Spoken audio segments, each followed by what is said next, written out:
Well, it's 4 o'clock and I'll call the Davenport Housing Commission meeting together for Monday, October 16th, 2023. I guess the first thing I'll do is take attendance. Joyce Miller, Here.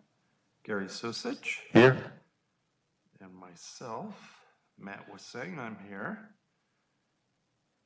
I know we're going to miss Yolanda, so we do have a quorum. So first thing we'll look over are the minutes from the meeting last month, September. And I'll just ask those present if you have any questions, corrections, or additions to these. And if none of you do, I'll ask for a motion to approve these. I make a motion to approve last month's minutes. Second.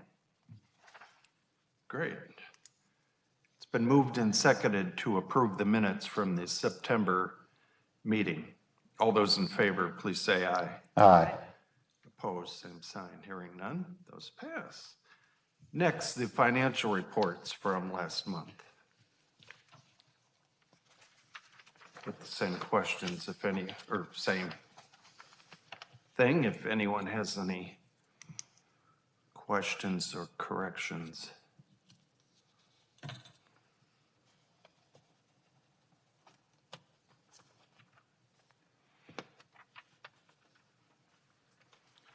Joyce, didn't you ask something last month about, was it phone? Yeah, it was the percentage on the, was it the telephone? It was the telephone expense percentage, and I updated that and emailed that back out to you, Commissioner. Okay, I just Yeah, figured no we'd put it on the record, so, yes, I remember. I might have forgot if I didn't see it again, but then that's fine. Thanks for being so attentive to that. Oh, no problem. No, my error, my correction. Thank you.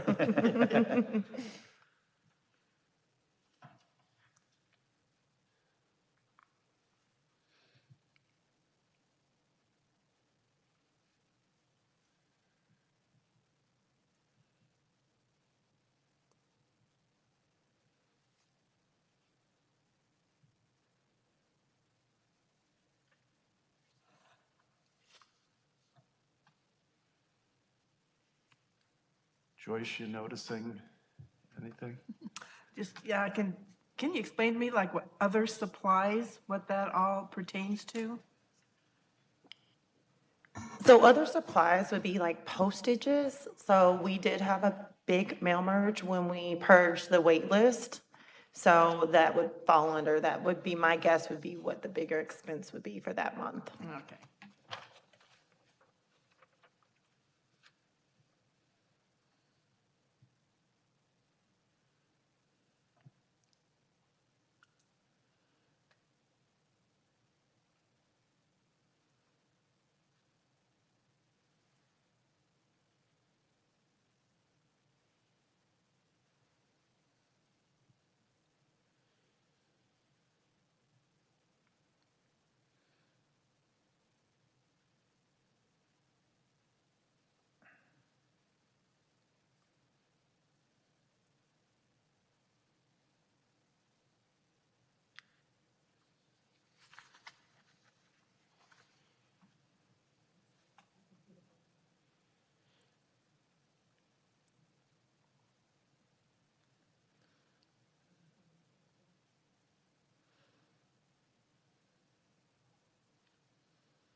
Well, if there's no other questions or corrections, if I didn't, I'll ask for a motion to approve the financial reports for last month.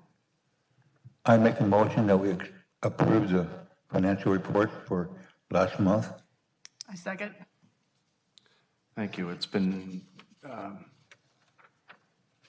moved and seconded to approve the financial reports for the month of September. All those in favor, say aye. Aye. Opposed, same sign. Hearing none, those pass. And now we're on to the occupancy report for September.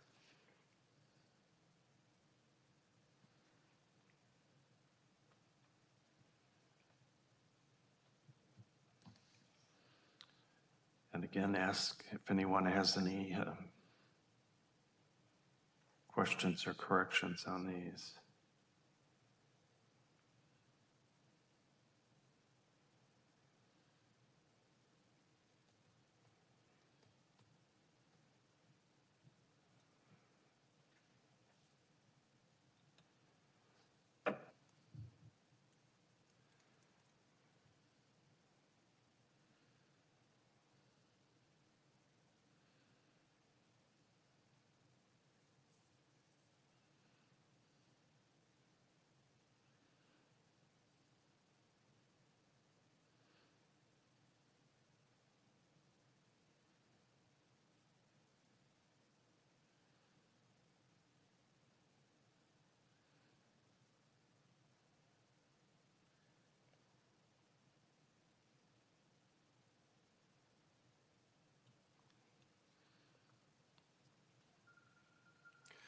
Molly, I guess I see that we're at 102.4%. Is that a number, it's not the end of the fiscal year, so when does that, So what happens every month is that HUD issues us funding. They provide us a disbursement. We're spending more than we're being dispersed every month, which is good for our utilization. And then moving forward, we can request more money as they evaluate our utilization and it continues to increase. They'll continue to provide us with more money down the line. But yes, we've exceeded what we've been dispersed for our last few months, actually. And part of that, Commissioner, is because, I don't know if you remember, we did request the increase in the payment standard to 120%. Correct. And so we're just now starting to see that come into fruition. Also, our FY '23 payment standards went up, and our now FY '24 payment standards have increased as well. So that all will increase our expenses. And hopefully, as HUD reevaluates what our expenditures have been, they will increase our disbursements moving forward. So that's that's what I well, thought I kind of asked it rhetorically just to hear you repeat it for the general information there, so. But that's good, we're filling more units, so Yeah. when we're able to do that, so. Good, good. That's correct.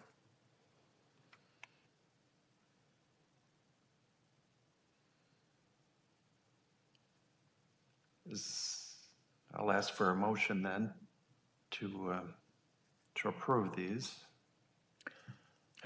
I make a motion to approve the utilization for September. I second it. Great, it's been moved and seconded to approve the occupancy report for September. All those in favor, please say aye. Aye. Opposed, same sign. Do we have any consideration items? I do have a consideration item to put forth the commission. Commissioners, if you do remember a few months back, we did talk about changing the format of the utilization report. Now that we have closed out public housing, we're no longer reporting on Right. public housing. We were looking to expand the information that we were going to be providing to you to include some of our special purpose vouchers, such as our HUD VASH vouchers Right. and our FYI vouchers. And I would like to put it out there that if it would be at next month's Housing Commission meeting, if we could review that new layout as a consideration item moving forward. And will you have that for us to look at? Yes, I will email that out prior to the Housing Commission meeting next month. Okay,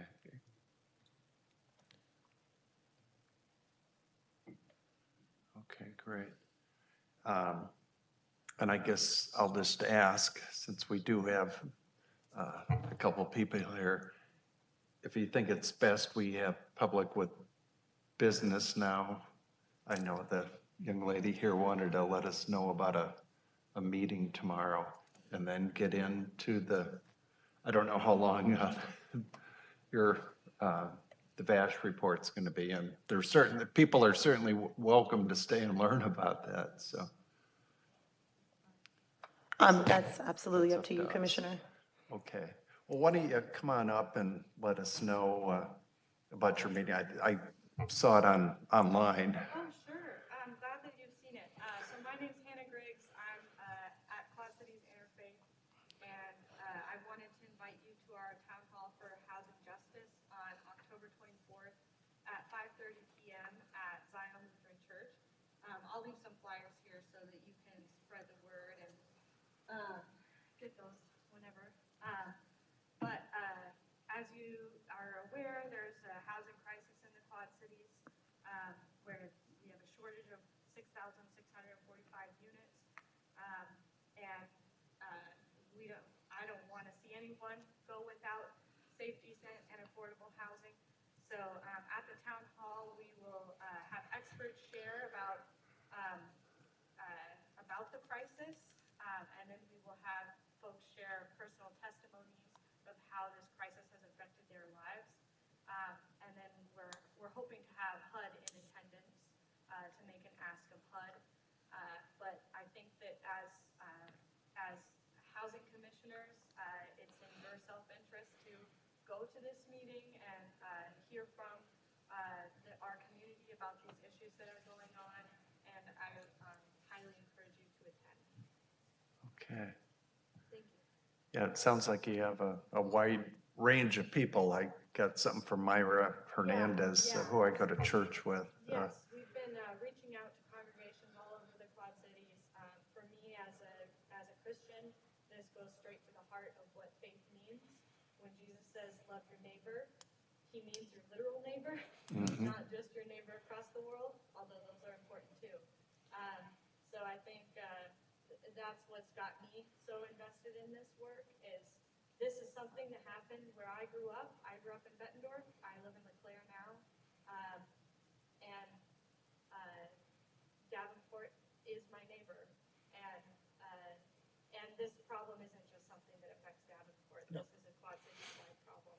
And when folks end up homeless or having to move because of substandard housing, because landlords are not complying with the existing guidelines from HUD, and from our city, to be frank, they end up moving to Rock Island or East Moline or Bettendorf. It's not a problem that can just be about Davenport. It's a problem that affects all the Quad Cities. But Davenport just has the most egregious example happen right across the street and right next door.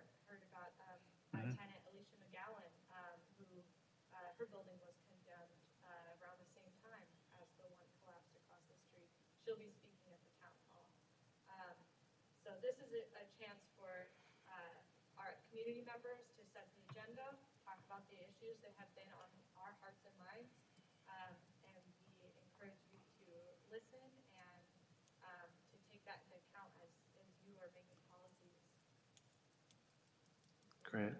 Well, thanks so much. Dennis, did you have any? Okay. All right, well, why don't we move on to our discussion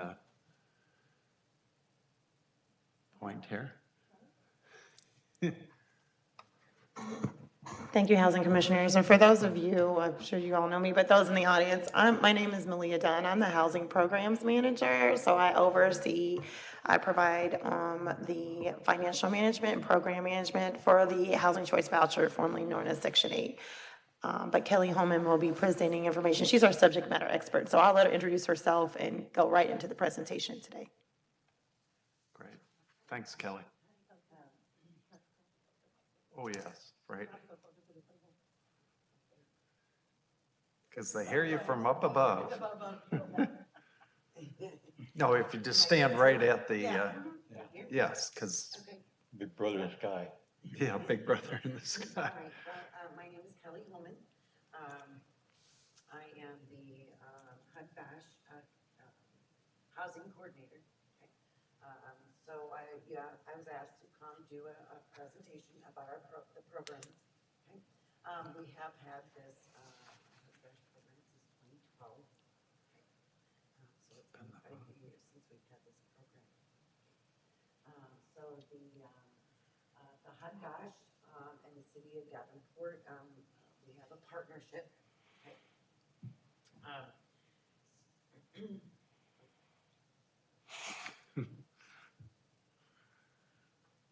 So just so you know, but so before we begin, just we'll answer the questions at the end. Okay. So.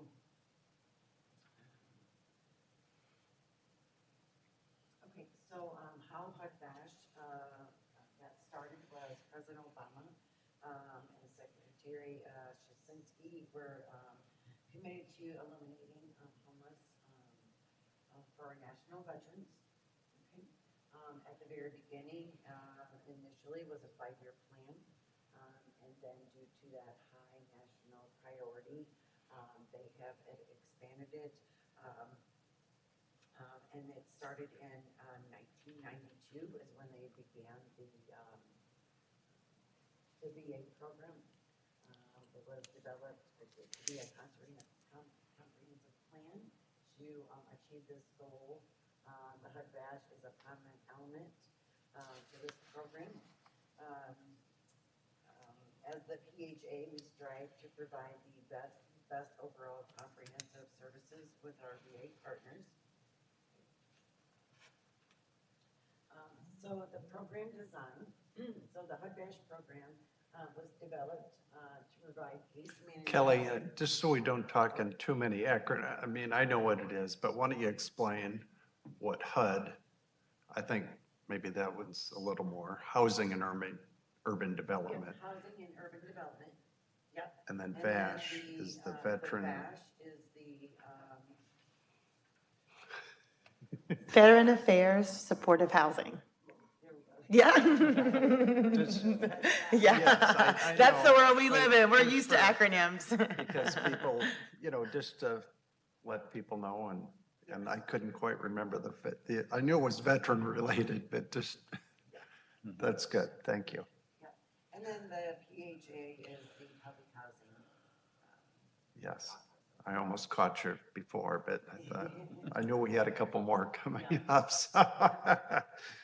So the program design is, they have designed the HUD Bash, that the PHA, the Housing Assistance, works with case managers, okay, from the VA. We work close together. They help maintain housing for the veterans, okay, and case management. Okay. So the HUD Bash program was developed to provide case management, supportive services paired with the Housing Choice Section 8 voucher to eligible homeless veterans. Okay. So just so you're aware, the VASH, the case manager, they provide all the supportive services to assist the client. Okay. So they do the supportive services, we issue the voucher, and then they help find the housing. Okay, the case managers. Do those case managers work down there at 4th and Perry Street in that building there that used to be an electrical warehouse, I think? That's where they're located. That's the last Okay, I I, understand, yeah. yeah, that's the last I knew, that's where they, or at least some of them were. Okay, thanks. So what we do is we work together to accomplish the goal of helping the veterans stay housed. So the PHA side, so the housing assistance side of the HUD Bash is to coordinate with the Veterans Affairs to receive their referrals. Okay? So Veterans Affairs, they refer the clients to me, okay? They determine if they are eligible or non-eligible for the Section 8 voucher, okay? And when they're not referred to me, then they have other supportive services that help them. Maybe they don't fit into the category of a voucher, but maybe they fit into other categories of different types, because they do like an evaluation of where does this person fit the best. So it's maybe not that they're just homeless, but maybe they are having trouble with paying the rent, right? And they don't want to become homeless, so they have the other supportive services that help them with that case management. Okay, so not all veterans fall right into the voucher. Okay, so either they are eligible for the program or they're not eligible. Just depends on that kind of pyramid of where they fall into. Okay. If I may add to that point, to Kelly's point, the VA has clinical criteria that they use to determine if a veteran is housing ready. And they quantify that term. So that's not a term that we, as a public housing authority, we don't implement that. So they determine and they assess if that particular individual is housing ready. If they are not, then they are referred to other supportive services, and it could be other supportive housing programs. Thanks, Kelly.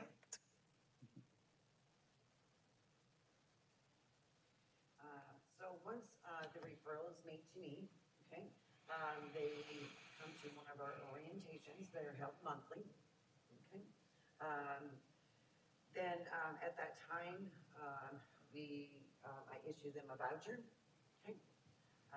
And then if they need additional assistance. That's if you have vouchers still available, is that correct? Yes, yep, so we have, they're called special vouchers, okay, so, HUD VASH are special vouchers, they are not, part of the, is it HCD? So they are, we have a different category for special program vouchers, such as FYI, and in this case, HUD VASH, and they're allocated a little bit differently. So they don't fall into the same pool of vouchers, so we don't count them as a regular voucher. However, they are kind of administered as though a regular voucher would be administered. Right.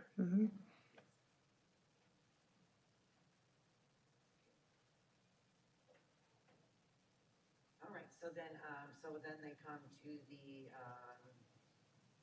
orientation. And then we issue them a voucher, and then their case managers help them find housing. Okay. So once they have established the housing, then they come into our program, okay, and then we help pay the rent depending on their income on a monthly basis.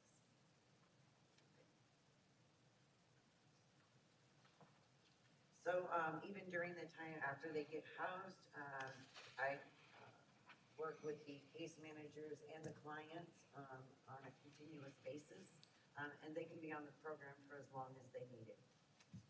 Okay, there's no time limit, but they can be on the program. Good. There is a point where maybe 5 years down the road or a couple of years down the road, just depends on how much case management they may need, that they can graduate from the program. Okay? Then they go to a regular Section 8 voucher. So then that opens up another spot for the HUD VASH voucher. Great. Let me ask you, I don't know why I just thought of this. Like our regular Section 8, can somebody, if they have their voucher and they move from out of town, can the term is port in with that? They can port in and they can port out. Port out. Yes. That was the next one. If the housing authority has a HUD VASH program or not. So if someone would like to port out, kind of say they want to go to Clinton. Okay. Clinton does not have a HUD VASH program. Okay, so they can port there, but they have to still receive the case management. Gotcha. With the HUD VASH voucher. Gotcha. Okay. Okay. Yep, so they could still be housed in Clinton. Okay. Could they come, if they were able to, drive down to get their extra help from, I mean, from veterans? Can that client drive here? And maybe they have something there, I don't know. Oh, yeah, I don't know that they do, but their case manager, like the case managers, they have certain areas. Uh-huh. Okay, so they do, their Cedar Rapids, Dubuque. Oh, and I do as I have said, some in maybe Clinton. some of those Okay, I have some in Illinois. areas would be a little bigger, you know, or maybe closer, I don't know. Yeah, but I mean, as long as the case manager, I do have some that are in Clinton, and the case manager, they coordinate with them. Gotcha, okay, Yep, but they can come down and get services at any time. And I'm sure that there is some services in Clinton, I'm not aware of any. okay, well, thanks for that. And one thing I wanted to touch on is we really have a strong partnership with our community service providers. We meet quarterly, and these are when I say community service providers, these go beyond just the housing services. The VA provides a lot of different services. I think you can take showers there, they can wash their clothes there, but they do a lot of referrals to other agencies in the community. So when we meet once a quarter, we're there to discuss how can we get these veterans housed quickly, what are some challenges that you're experiencing, are there opportunities to expand our landlord network?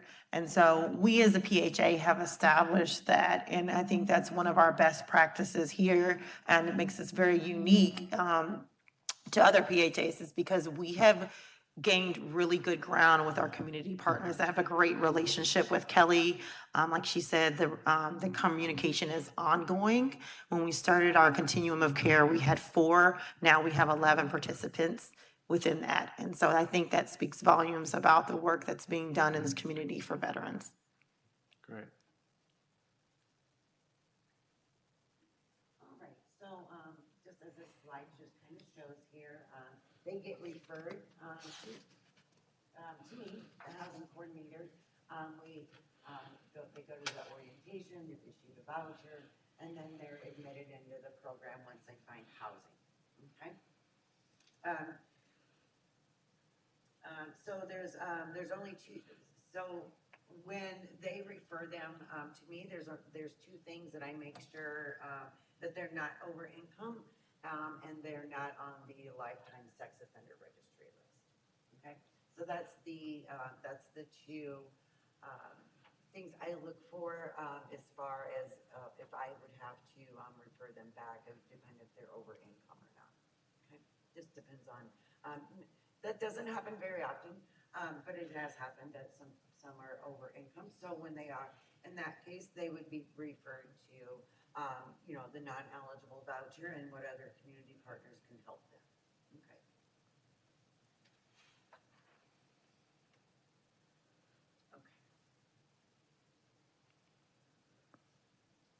Okay, so the community partners is, the PHA, the homeless service providers, veteran service organizations, local homeless continuums of care, and the community at large. Okay. That is who we work with in the community to help our veterans with the homelessness in this area. Okay. So the HUD VASH outcome, the goals are to end the homelessness for the veterans through permanent and supportive housing. Veterans will sustain housing and will learn and use new skills and strategies, participate in cultural and social activities, engage in healthy practices, make thoughtful and appropriate decisions, and gain independence. So the case managers have a big job to do. They help them achieve these goals, take them to their doctor's appointments, meet with them once a month. They have meetings that they have to attend. So it is to help them build their lives better. Okay. And of course, the housing component is that's something that they build on. Of course. Okay, You gotta have housing to start building. sure. So, any questions? Yeah, Kelly, I was wondering, how many veterans do we have that you deal with here in the area? I Okay, okay.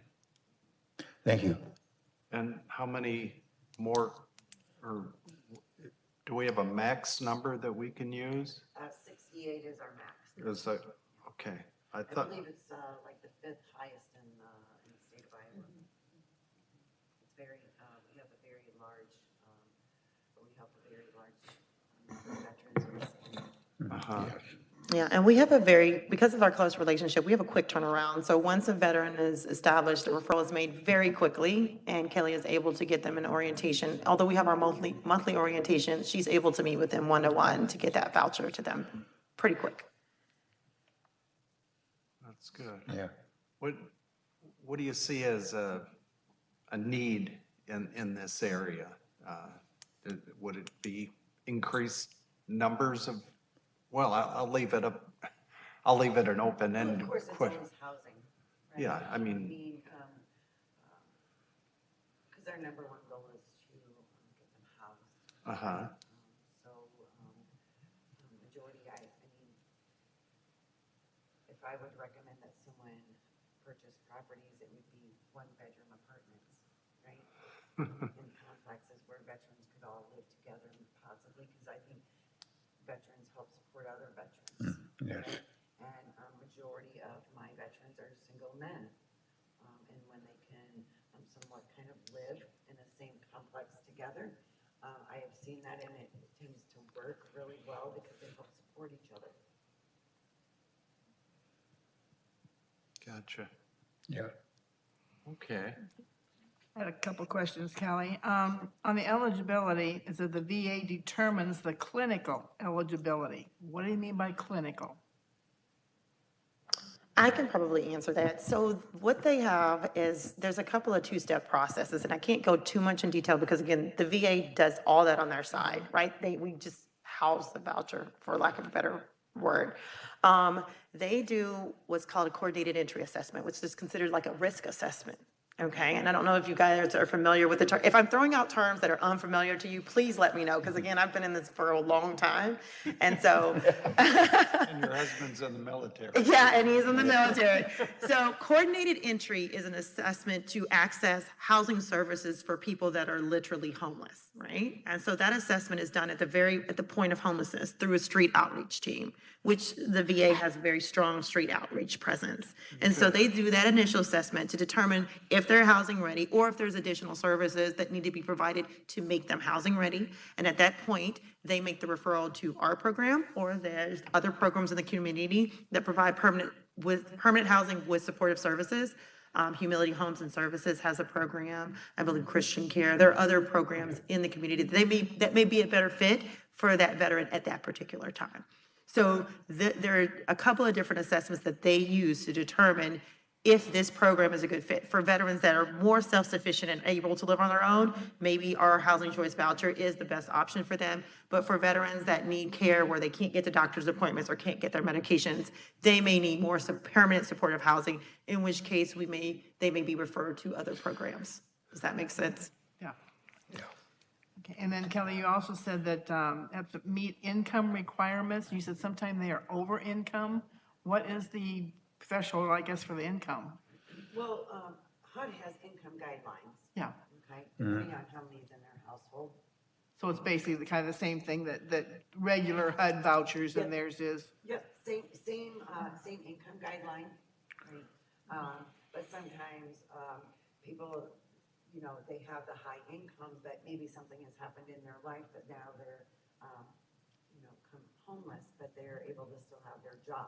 Or they've acquired that job and they don't have housing yet, right? So that's where that income guideline comes in. Okay, It just determines if, because it can't be over income and be on the program.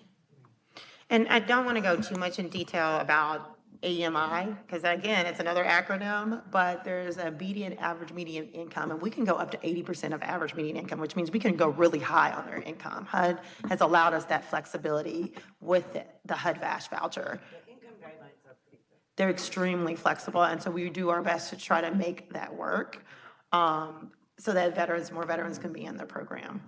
In all the years I've been doing this, it's only happened once.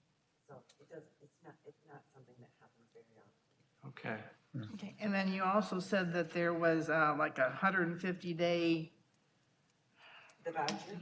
yeah. Yep, so Right. the voucher's 120 days, just like a regular voucher is. And then they can request the 30 days, so that's 150 days, just like a regular voucher. Okay. When I was at the foster youth orientation, some of the kids were saying that they were having trouble even finding available housing. Is it kind of the same way with the veterans, or is it just whenever we can? Well, you know, you have challenges, so when you have that FYI and the foster youth to independence, you know, you're 18, you've never rented before, right? So you don't have that, any background to landlord references, so that comes into a challenge for the 18, you know, the FYI program. And then with the HUD Bash program, it could depend on their background, what they, depending on, you know, if there's maybe felonies in their background, depending on just the situation. Prior evictions, I mean, sometimes you're working with people who have been evicted a couple of times, and that's a real challenge in this market with landlords. And So, and that's also another thing that the HUD, or the BASH part does, is they do the screening. Right? They do the background checks, before they refer them to me. Okay. So when someone comes to me, I have no idea what their background is, I have no idea, you know, of any type of situation that they've come into, of why they're homeless, right? They come to me and my job is to get them vouchered as quickly as I can, and get that, housing started, you know, immediately. So like if they have had other evictions, I mean, it could be things that have happened that's beyond their control. So you kind of take it all into consideration of what happened then and how they're doing now. Well, that's And where the case managers come in. that's where they search all that. That's where they help them find housing. Okay. I mean, if something comes through and, you know, a landlord comes reaching out to me and says, hi, I have this available, you know, I shoot emails, we communicate, constantly. I communicate with, between 4 and 6 case managers, constantly about all different clients. So, it's a big job. Uh-huh. Communicating with everyone and, you know, just making sure that everybody stays housed and we do what we can to keep them housed. Great, great. Well, yeah, it's a neat program and I knew about it, but it's Yeah. always good to get refreshed. Yeah, Yeah. it's a great program. We've, I believe we've had it since 2012, so we've grown from 8 all the way up to 68 vouchers. It has been probably about, I remember to say it, I remember when we started, so. Do you remember? Yeah. 2012, I believe, yeah. Margaret started it. Yes, yes, She started it about a year and a half, maybe before she left. yeah, so that's when I was first on here. I think we started with 8. Yeah, because I remember running into a guy, I went to school, I knew him since second grade, and he was one of our first ones in it, and I hadn't seen him in years. So, But one of the biggest challenges, of course, is always housing, you know. Yeah. Mhm. okay, well, thanks so much, Kelly, and Yeah, thank you. Thank you. that's great. Well, I guess I try to be open as I saw we had a newcomer come in. Does anybody have any questions? Since you're Dennis, why don't you come up to the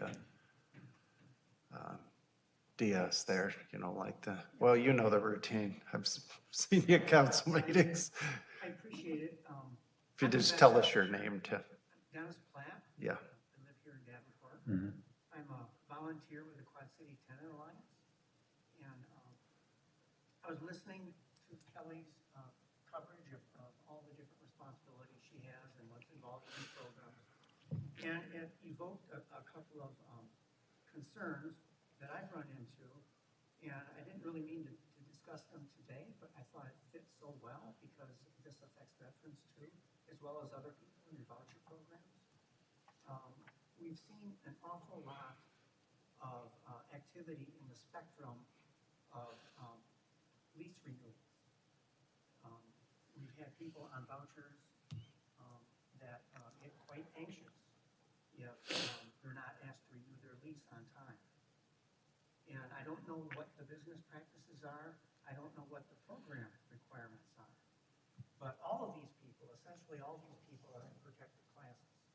And if they're not covered by that lease, they're essentially on month-to-month status, and their protections are pretty limited at that point. And so I guess I would, and I guess to take this a step further, I have seen isolated cases where after waiting months and months and months after their lease was supposed to renew, they're finally asked to renew their lease.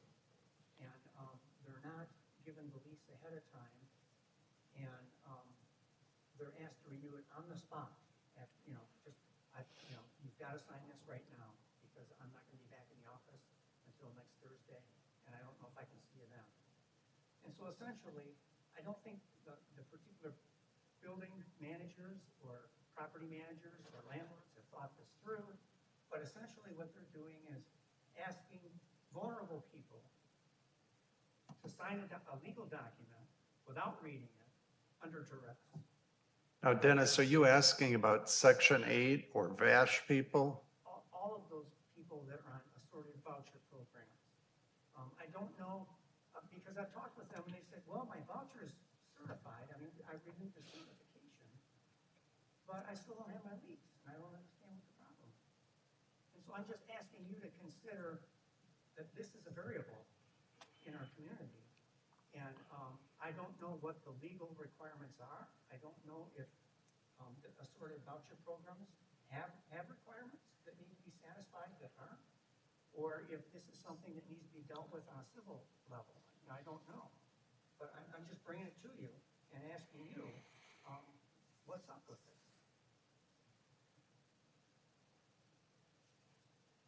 Okay, well, And that's that's all I got. I'm sorry, I never Okay. bring good news. okay. I wanted you to have a heads up. Okay, thanks. Malia, could you check on that, see if it's something that is renewing the lease, if it's between the landlord and the renters, or if this is something that the landlords need to take up with your office, or exactly how? I just want to make sure that I'm understanding what's being said, first of all, just so that we're clear. So if I'm understanding you correctly, you are aware of tenants that have a HUD-VASH voucher that are under duress and are being asked to sign a lease agreement? Are they wanting to get out of their unit? Is that what you're saying? I just want to know so that I'm, like, inquire. Mhm.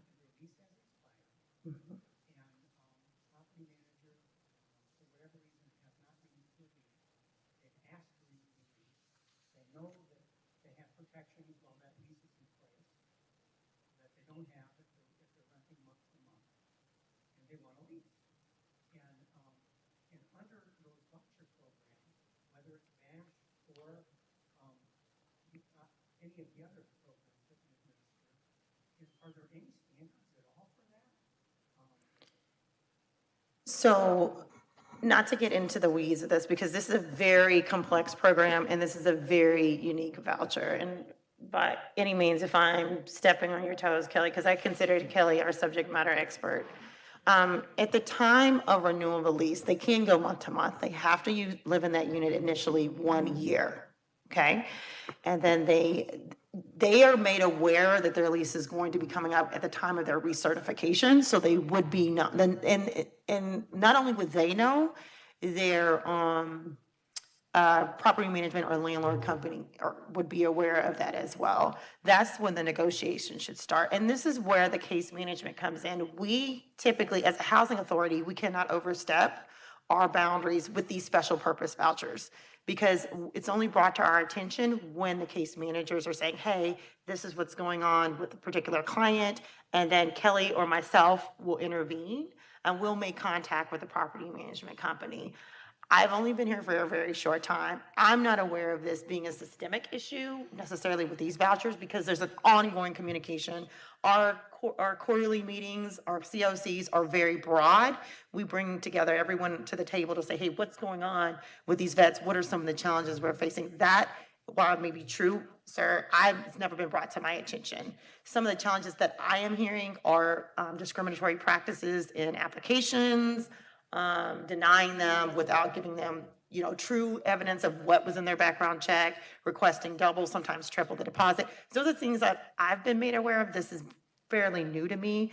As a policy, when these things are brought forth, I do my due diligence to talk with my staff, to connect with, because we're speaking in general terms here, to speak with a particular tenant and see if this is an issue. No one should be under duress to sign a lease agreement. And we, again, if they are, that information is communicated to us from their case manager. And as a PHA, we have a responsibility to reach out to that particular tenant or to that property management company and say, hey, what's going on? This tenant wants another year lease. Is there some reason that you're not willing to renew?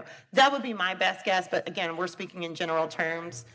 I appreciate you taking the time to walk through this with everyone here.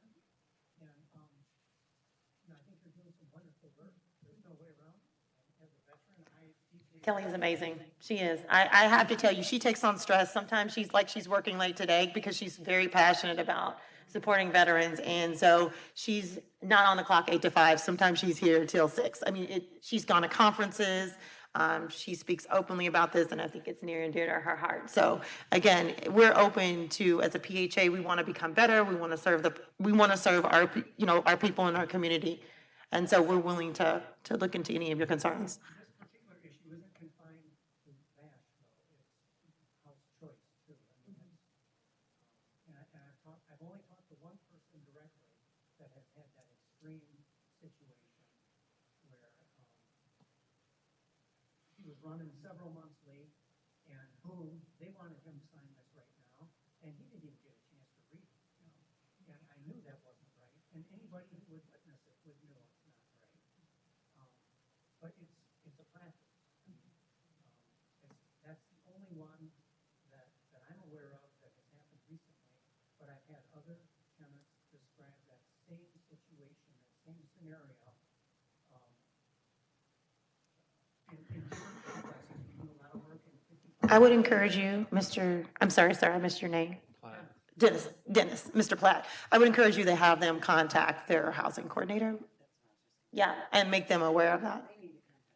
Perfect. And would you kind enough, as you deal with case managers and housing coordinators, would you be kind enough to give this visibility? It's definitely something I'll bring up at the staff meeting. It's definitely something I'll bring up at our next quarterly meeting. Again, if we're not on the streets, for lack of a better phrase, so these things, as they're brought to us, we will look into them and see what we can do. Just as, you have to press, I'm sorry, you have to press that button. If it's not brought to our attention, then we wouldn't know, if that was the case and say that person was my client, I would just reach out to the landlord and find out what's going on. Okay? Yeah, yeah. But I would strongly suggest just to have them reach out to the housing coordinator. Okay.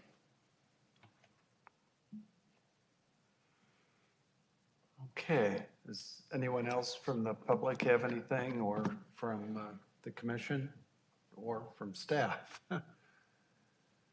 If not, I looked at the calendar and it looks like our third Monday next month is the 20th, which is that Monday that precedes Thanksgiving, which sometimes is a crazy time for people, but I didn't have any better offers yet, so I think I'll be in town. I may be gone Thursday, but.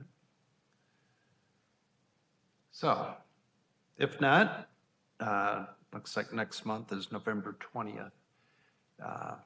I'll ask, there's nothing else, ask for a motion to adjourn. Make a motion to adjourn.